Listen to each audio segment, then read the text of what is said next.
সংবিধানের সংস্কার চাই, কোনো যদি কিন্তু ছাড়া। এই সংবিধানে সংশোধনীর এই ব্যাখ্যা ছাড়াই যেই সংস্কারের দাবি উঠেছে, যেই সংস্কারের কথা বিএনপি তার 31 দফার যে নির্বাচনী তার যে ইশতেহার ছিল সেখানেও সে ব্যক্ত করেছে, সেই সংস্কারটাই করতে হবে। অন্যথায় আমাদের বিরোধী দলীয় চিফ হুইপের ভাষায়, আজকে সভাপতির ভাষায়, তাহলে আমরাও আবার সেই সংবিধান পুনর্লিখন নতুন করে রচনা করার পথে হাঁটব। এটা শুধু নাহিদ ইসলামের একার কথা নয়, এটা আমাদের সবার কথা। স্পষ্ট বার্তা বিএনপির প্রতি যে সংবিধান সংস্কার না করেন আমরা সংবিধান আবার পুনর্লেখন করব ইনশাআল্লাহ। আমরা ক্ষমতার বিকেন্দ্রীকরণ চাই এবং আমরা ক্ষমতার মধ্যে একটা ভারসাম্য চাই। এই ক্ষমতার বিকেন্দ্রীকরণ এবং ভারসাম্য আনয়নের জন্যই প্রধানমন্ত্রীর হাত থেকে প্রায় 5টা গুরুত্বপূর্ণ নিয়োগের দায়িত্ব রাষ্ট্রপতির হাতে ন্যস্ত করার প্রস্তাবনা করা হয়েছে, জুলাই সনদের মধ্যে অন্তর্ভুক্ত করা হয়েছে।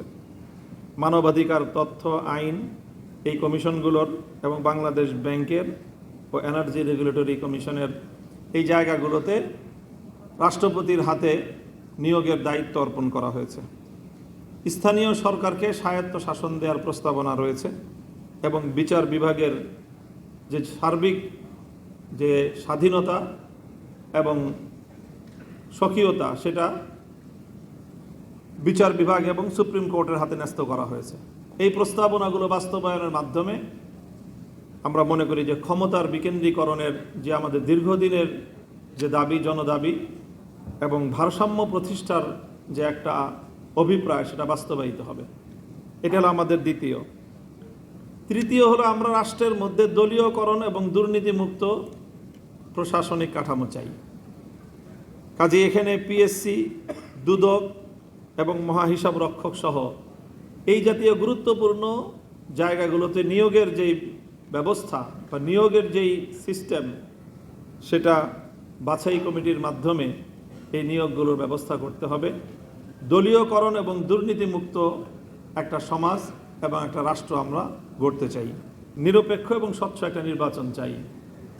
সেই 90-এর দশক থেকে বাংলাদেশের মানুষ নিরপেক্ষ নির্বাচনের জন্য যেই পরিমাণ আন্দোলন বাংলাদেশে হয়েছে, একটা নিরপেক্ষ নির্বাচন ব্যবস্থা প্রতিষ্ঠার জন্য আমি জানি না সমকালীন পৃথিবীর অন্য কোনো দেশে এত বেশি আন্দোলন সংগ্রাম, এত বেশি জীবন দান, এত বেশি সম্পদের ক্ষয়ক্ষতি, এত আন্দোলন সংগ্রাম আর কোনো দেশে হয়েছে আমার জানা নেই।